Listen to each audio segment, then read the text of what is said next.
FragWatch, here, oh, FragWatch, yeah, baby.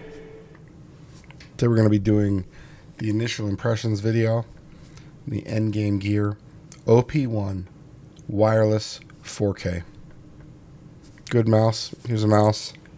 Here's a little dongle. Good stuff. Performed well with it overall. Overall, it's a nice symmetrical shape. It's a mouse that I think I'd recommend at this point. I have about 17 hours of game time in on this, another 10 to 15 of desktop use on it. I've used it on the ATK Pro here. I think it's the Sky Pro. I've used it on the ATK Leviathan, the ATK 99G. I had, let's see, when I first opened it, I used it on the Type 99 for a little bit, for an hour maybe, probably not even that. I think I just did like 30 minutes of aim labs with it. I used it on a couple of those drop full desk pads that I took on a trip, and that was a good experience for the most part. What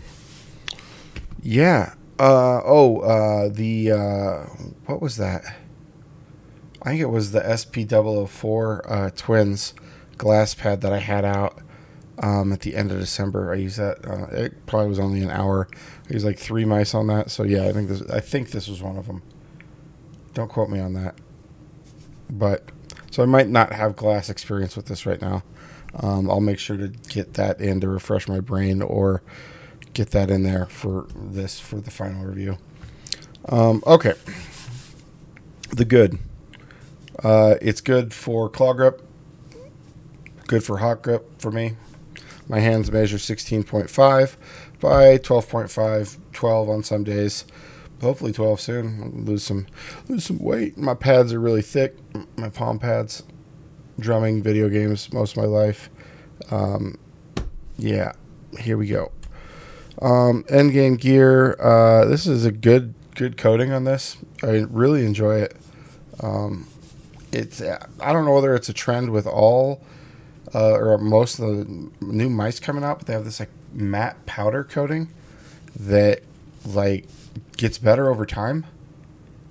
And I've heard several people say this now in response to me saying it, and it's bizarre. I don't know how to describe it or what process it uses, but maybe it's something with the chemistry of the oil of human hands combining with the coating to make it just more grippy. It's not necessarily smoother, so it's not getting like that kind of friction on it, right? It's bizarre. It's like the opposite of the Maya, right? It just gets more slick and greasy over time. I love the Maya X, by the way, but you have to clean it constantly, or it gets like the coating just like, maybe it's grease hydrophobic. I don't know.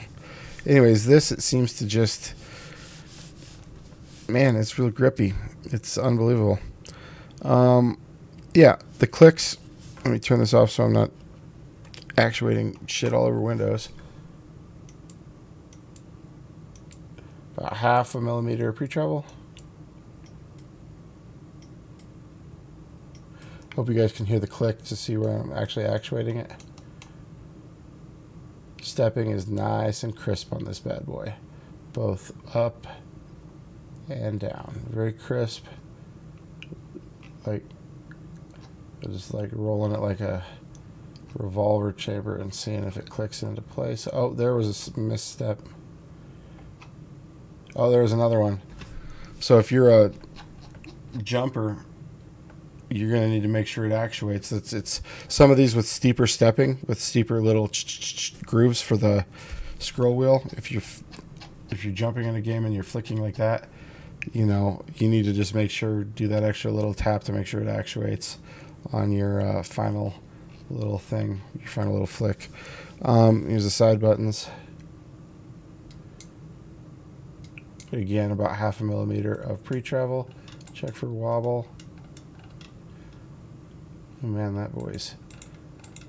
That creaks a lot. Oh, that's a terrible sound. My God. Oh, fuck. That's me stroking my thumb like that on it. Oh, that is just an awful sound. A little bit of wobble. Nothing bad. I kind of like having that because it gives a little bit of... I mean, if it's that with good structural integrity and good switch mechanism, then it's a good wobble. Like, a lot of keyboards have that too built in as a feature, or switches, so that comfort really. It's better ergonomically to a small degree, and it's better for not getting slam clicks. So if when I'm in the heat of the moment, when I'm sometimes my fingers will come down with that. I lift my fingers up slightly when I'm doing that so I don't slam click, because old mice really had a tendency to do that, so it's just an old habit, thank God. But a lot of new players I've noticed keep their fingers on the mouse when they're swinging. So having that little bit of pre-travel before the actuation can be a lifesaver in game, and so skates on this perform good. I love this bottom skate design, how they kind of have that hybrid triple. Instead of dividing it into corners, it provides that back stability to match with this, while lessening the weight of the mouse and also giving it less drag on the bottom. You can see this is kind of like the weight center seems to be right here, even with this, which is just at the top of the sensor. Let's see how my claw grip gets it. It's a little bit forward of center, so that matches perfectly the weight balancing. I mean, it feels good in hand. It is definitely a front heavy mouse. This definitely feels a lot less weight, but I like it. Like, it's good for micro adjustment. That's like when you have the weight more forward. I've always felt that that's better for micro adjustment. So if you have fingertip or hawk grip, which is a claw fingertip hybrid, which I coined, and I'm going to keep using it, so get used to it, then I think this is a pretty good mouse shape for you, and good size. So hand sizes that I'd recommend. Fingertip grip, I'm 16.5 and I'm coming into contact. I'm thinking you need to be 2.5. For a full fingertip grip where you're not hitting your palm, you need to be 19 plus on length, 19.5 plus on length to get a fingertip grip on this, a good one, a proper one.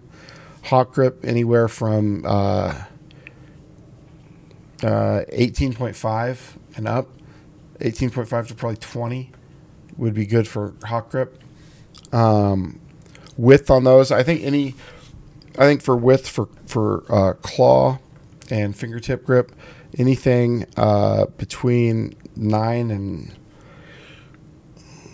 14, maybe 14.5. Like, you're going to be cramping at 14.5 on this unless you're fingertip gripping and you're used to like really coming down on it. So a relaxed claw, and you could be 15, 14. I mean, you could be pretty young or have really small hands and be getting a relaxed claw on this. For aggressive claw, 15 to 20, 15 to 19 on length. Palm grip, I don't recommend. I'm not even going to say what it is. If you're a child, maybe, but use an ergonomic shaped mouse, not a symmetrical, which this is, if you're going to palm grip a mouse. Period. I'm just going to stop giving out measurements on symmetrical mice for palm gripping. Likewise with ergo mice. That's not an ergo mouse. Here, an ergo mouse up here. Same with like ergo mouse with fingertip grip. Just use a symmetrical mouse. It's much better for fingertip grip. Yeah, so right now, this is a mouse that looks like it's going to get my recommendation. Downside is that scroll wheel, that stepping. Not great. The hump position and weight distribution, I like. The coating, I like a lot. It's great. The shape of here feels. I wish they would mimic more of their passenger side. Their, the left side of the mouse on the thumb side of the mouse. I think that would feel a little bit better. I wish it came with a ring skate installed around the sensor. I think that's very important to provide sensor stability, especially on extra soft pads. Ooh, I'm getting scraping right there. I'm going to press in on this on an Xsoft. This is the Xsoft ATK Pro. Oh, yeah. Oh, man, when I'm pressing down right here, I'm getting... Wow. Oh, yeah. Oh, it's much more prominent on my left swipes. You know what? That makes sense. I was having trouble yesterday with left. Like, I noticed it in aim labs. Wow, okay. Well, that's a fucking problem. Maybe I don't even know why. It's got to be just the way I have to grip this.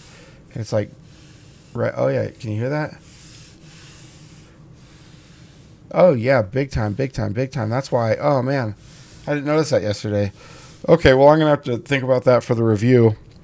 I might have to put an extra few hours into the time I was going to play on this before the review. Again, I'm at like 17 or 18 hours here on this in gaming, and another 10 to 15 on desktop use. And I've used it on a variety of cloth pads, and I think a little bit on a glass pad. I'll throw the glass pad out for another hour here.